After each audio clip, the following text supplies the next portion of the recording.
खुशामदीद दोस्तों। उम्मीद है आप सब लोग खैर खैरियत से होंगे।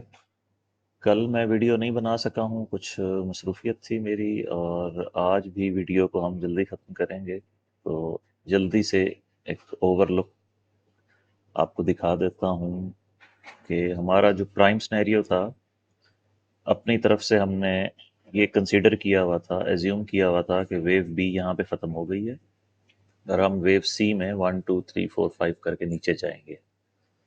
अब जो थर्सडे को मेरा ख्याल है मैंने वीडियो बनाई थी, उसमें हमने वेव 5 को इस पॉइंट पर ख़त्म किया था और हम ए बी सी ऊपर जाना चाह रहे थे, लेकिन वो सेटअप फेल हो गया और मज़ीद एक लो बन गया अराउंड 40। इसमें हमारे पास पहले डाउन साइड को डिस्कस कर लेते हैं, फिर मैं आपको अल्टरनेटिव की तरफ ले जाता हूँ, ऊपर जाने का हमारा क्या सीन बन सकता है। एक दो दोस्तों के कमेंट्स भी आए हुए थे, उसको भी डिस्कस कर दूंगा मैं इस वीडियो में, लेकिन ये सारा काम जल्दी जल्दी होगा और इसको हम रिपीट नहीं करेंगे। सबसे पहले आप ये समझ लीजिए कि अब हम, चूंकि हमारे पास एक नया लो आ गया है, हम अपनी वेव 5 को या वेव 1 को यहाँ ख़त्म कर देते हैं, क्योंकि ये डायगोनल की सूरत में हम इसको काउंट कर रहे हैं। तो ये हमारी वेव 4 यहाँ पे एंड हो गई थी, ये वेव 1 हो गई 3 वेव्स पे, ये वेव 2 हो गई 3 वेव्स पे, ये वेव 3 हो गई, इसकी भी 3 वेव्स हैं और ओवरलैपिंग है, ये वेव 4 हो गई और ये वेव 5 हो गई। ठीक है जी। अब हम फिलहाल ये कंसीडर कर रहे हैं कि वेव 3 यहाँ पर फिनिश हो गई है इस पॉइंट पर, जबकि हम वेव 3 को यहाँ भी ख़त्म कर सकते हैं और इसको वेव 4 ले लें, ये फिर इस ट्रेंड लाइन से रिजेक्ट हो और फिर एक और वेव आए डाउन साइड पे जो इस ट्रेंड लाइन को टकरा के वेव 1 को कंप्लीट करे, वेव 5 ऑफ वेव 1। ठीक है, ये एक ऑप्शन है। दूसरा ऑप्शन ये है कि हम इसको इस तरह से करते हैं कि ये वेव 4 है और वेव 5 यहाँ पे आके ख़त्म हो। सेकेंड ऑप्शन हमारे पास ये है कि हम इसको वेव ए को यहाँ लें, हम वेव 5 को इधर ख़त्म कर दें, ये हमारी वेव ए होगी जो अभी जा रही है, और ये वेव बी होगी, और फिर सी को हम आगे ले जाते हैं, और ये हमारी वेव सी होगी जो हमारी सर्कल वेव 2 को कंप्लीट करेगी। इसमें हम अगर एक और फिब ऐड कर दें 3000, अच्छा नॉर्मली वेव 2 50% आती है या एक डीप वेव 2 होती है, बट अभी चूंकि हमारे पास मार्केट अनसर्टेन है, अनक्लियर है, तो हम इसको कंसीडर कर लेते हैं गोल्डन रेशो 38.6 वाली, कि हो सकता है कि मार्केट यहाँ पे रिएक्ट करे और वेव जिसको हमने करेक्शन को ए बी सी तो कंसीडर कर रहे हैं ना, ये डब्ल्यू एक्स वाई भी हो सकती है। इसका स्ट्रक्चर बनेगा ए बी सी, जो कि वेव डब्ल्यू होगी, फिर ये नीचे आएगा करेक्शन लेगा, वेव एक्स बनेगी, फिर ए बी सी में ये ऊपर चली जाएगी और वेव वाई बनेगी। ठीक है जी। ये हमारा, क्योंकि हमें करेक्शन पता नहीं है किस तरह की करेक्शन आने वाली है, इसके मैंने आपको पिछली वीडियोस में बताया था, more than a dozen counts होते हैं, पैटर्न्स होते हैं। इसको हम डब्ल्यू एक्स वाई को भी अब इन प्ले कर लेते हैं कि ये डब्ल्यू एक्स और वाई होगी। इसको हम कलर ग्रीन कर देते हैं।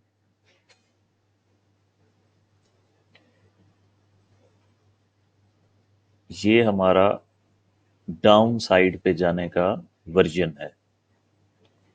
एक दोस्त हैं टर्की से, उन्होंने मैसेज किया है, वो कह रहे थे कि अगर हम वेव 1 को यहाँ पे ख़त्म कर दें और छोटी सी वेव 2 ले लें, और अब हम टेक्निकली वेव 3 में हैं, और ये जो मेस है सारे का सारा, ये just wave 1 of wave 3 consider करें इसको।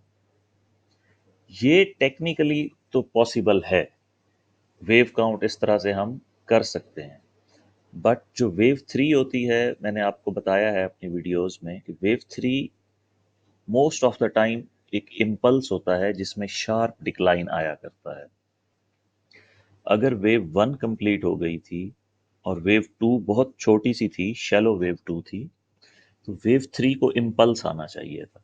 चलें, इसमें हम एक मार्जिन पैदा करते हैं कि ये सारे का सारा यहाँ तक वेव 1 ऑफ 3 है, फिर एक वेव 2 ऑफ 3 है, और वेव 3 ऑफ 3 इम्पल्स होगा जो यहाँ से गिरेगा और शार्प डिक्लाइन होगा। इसके लिए मैं आपको एक छोटा सा एरिया ऑफ रेजिस्टेंस दे देता हूँ, सिर्फ उनकी फरमाइश पर। ये मेरा, मैं इस पे कन्विंस्ड नहीं हूँ, इस वेव काउंट पे मैं कन्विंस्ड नहीं हूँ, बट चूंकि उन्होंने क्वेश्चन पूछा है कमेंट्स में, तो ये मेरी ड्यूटी है कि मैं उसको आंसर करूं। इसमें हमारा ये एरिया बनेगा वेव 2 के लिए 50%, 61.8 और 78.6, यानी तकरीबन 80%। इसका हम कलर चेंज कर देते हैं और रेड कर देते हैं ताकि डिफरेंशिएट हो जाए। इसमें हमारे पास अब होगा यहाँ से लेके यहाँ तक लीडिंग डायगोनल लेंगे इसको as a wave 1, as a wave 2, 3, 4 and 5। उसको बाद में एडजस्ट कर लेंगे अगर प्राइस नीचे की तरफ जाती है तो। और इसको हम वेव काउंट को येलो करते हैं और अपना जो एरिया है उसको भी येलो करते हैं, ताकि हमें पता चले आप काउंट क्या कर रहे हैं, और हमारा रेजिस्टेंस एरिया क्या है, येलो कर देते हैं इसको। अच्छा जी, ये अब आपने समझ लिया। ये हमारे डाउन साइड पे जाने के सिनेरियो हैं। ऑप्शन नंबर 1, हम यहाँ से सीधा ऊपर जा रहे हैं अपने इस वाले रेजिस्टेंस एरिया में, और यहाँ से नीचे आएंगे। ऑप्शन नंबर 2, एक डिप और लेंगे और फिर वेव 2 की तरफ जाएंगे। ऑप्शन नंबर 3, कि ये येलो एरिया अगर होल्ड होता है, यहाँ से प्राइस को फिर शार्प डिक्लाइन में नीचे जाना चाहिए, तो हम वेव 2 को इस जगह पर फिनिश कर देंगे। ठीक है जी, ये नीचे जाने के सारे सिनेरियो डिस्कस हो गए। अब हम ऑल्टरनेटिव्स की तरफ जाते हैं। मैंने आपको बताया था कि ये जो हमारी मूवमेंट थी 3 वेव की, इसको हमने वेव ए लिया था, इसको वेव बी लिया था, और अब हम वेव सी में हैं।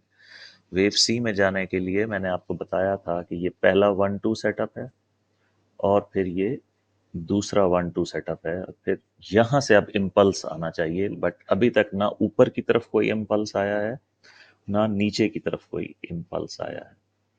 इनके इनवैलिडेशन पॉइंट मैंने बताए थे, फिर नोट कर लें। ये ब्लू लाइन लगी हुई है, जैसे ही हम ये ब्लू लाइन क्रॉस करेंगे, तो ये जो हमारा 1-2 सेटअप है, ये सारे का सारा इनवैलिडेट हो जाएगा। इसके बाद हमारे पास वैलिडेशन पॉइंट, मैंने आपको बताया था कि जब हमने ये, इसको पहले एडजस्ट तो करें, मेरा ख्याल है ये एडजस्टेड नहीं है। इस वक्त हमारा एरिया बन रहा है, प्रीवियस लो 40 है, तो अब हमारे पास एरिया ऑफ रेजिस्टेंस ये है, और जैसे ही प्राइस ये रेड लाइन क्रॉस करेगी 3438, तो ये पहला सिग्नल होगा कि हम ऊपर की तरफ जा रहे हैं। दूसरा सिग्नल होगा जब ये 100% रिट्रेस हो जाएगी, और हमारी कंफर्मेशन है 3500 के बाद। खैर वो हम इंटरनल स्ट्रक्चर देखेंगे कि वो 3 वेव है या 5 वेव है। अगर प्राइस 3 वेव में ऊपर गई तो हम इसे करेक्शन लेंगे, और अगर ये 3 के बाद 4 5 आ गया तो फिर हम इसका एक 3 बैक पुल बैक का सपोर्ट एरिया डिफाइन करेंगे, जो फर्दर कंटिन्यूएशन होगी। जो लोग इस वक्त गोल्ड के ऊपर बुलिश हैं, उनके पास दो जवाब हैं। पहला उनका आर्गुमेंट है कि इजराइल ईरान वॉर की वजह से, जब वॉर स्टार्ट होती है तो गोल्ड शूट करता है ऊपर की तरफ, लेकिन इस वॉर को स्टार्ट हुए हुए ऑलमोस्ट एक हफ्ते से ज़्यादा हो गया है। 7 8 डेज गुजर चुके हैं, मुमकिन है ज़्यादा और भी 10 डेज हो चुके हैं, I don't know, but we have not seen any impulse to the upside. So we are waiting for that impulse के मार्केट किसी तरफ तो ब्रेकआउट दे हमें। फिलहाल तो हम एक रेंज में घूम रहे हैं, और ये सारा का सारा, आप अगर इसको गौर करें तो ये चॉपी प्राइस एक्शन है, ओवरलैपिंग है बहुत ज़्यादा। इधर भी यही कुछ हो रहा है। तो मार्केट एब्जॉर्व कर रही है न्यूज़ को, और कोई रिएक्शन अभी तक आया नहीं है। मे बी नेक्स्ट वीक आ जाए। हमारे पास एफओएमसी की मीटिंग थी, रेट कट नहीं हुआ, उसके बावजूद गोल्ड ने कोई रिएक्शन नहीं दिया। हमारे पास सीपीआई डेटा आया, न्यूज़ थी, वोलेटिलिटी ज़रूर हुई है दोनों न्यूज़ पर, लेकिन कोई परफेक्ट किस्म का रिएक्शन उस तरह से नहीं आया जो किसी साइड को कंफर्म करता हो। दूसरा आर्गुमेंट उन लोगों का ये है जो मुझे मैसेज करके बता रहे हैं कि हम बुलिश हैं।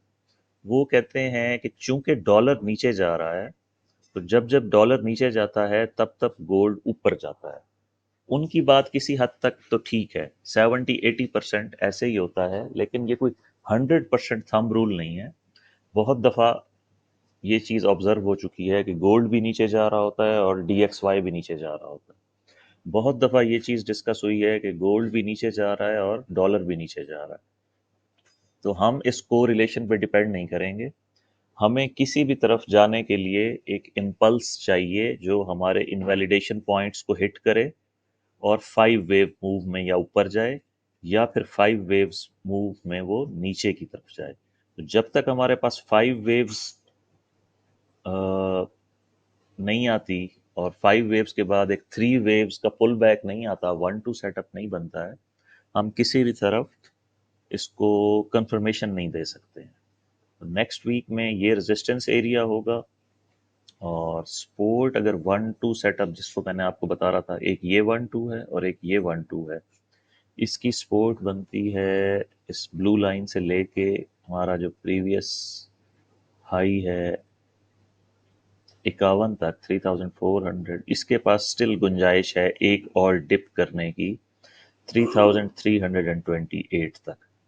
अगर प्राइस ने इसको ब्रीच कर दिया और ये ब्लू लाइन को भी टेक आउट कर दिया प्राइस एक्शन को, तो फिर हम इसको कर लेंगे नीचे नीचे की तरफ कंफर्म। मिलते हैं फिर मंडे की वीडियो में और देखते हैं कि प्राइस क्या करती है।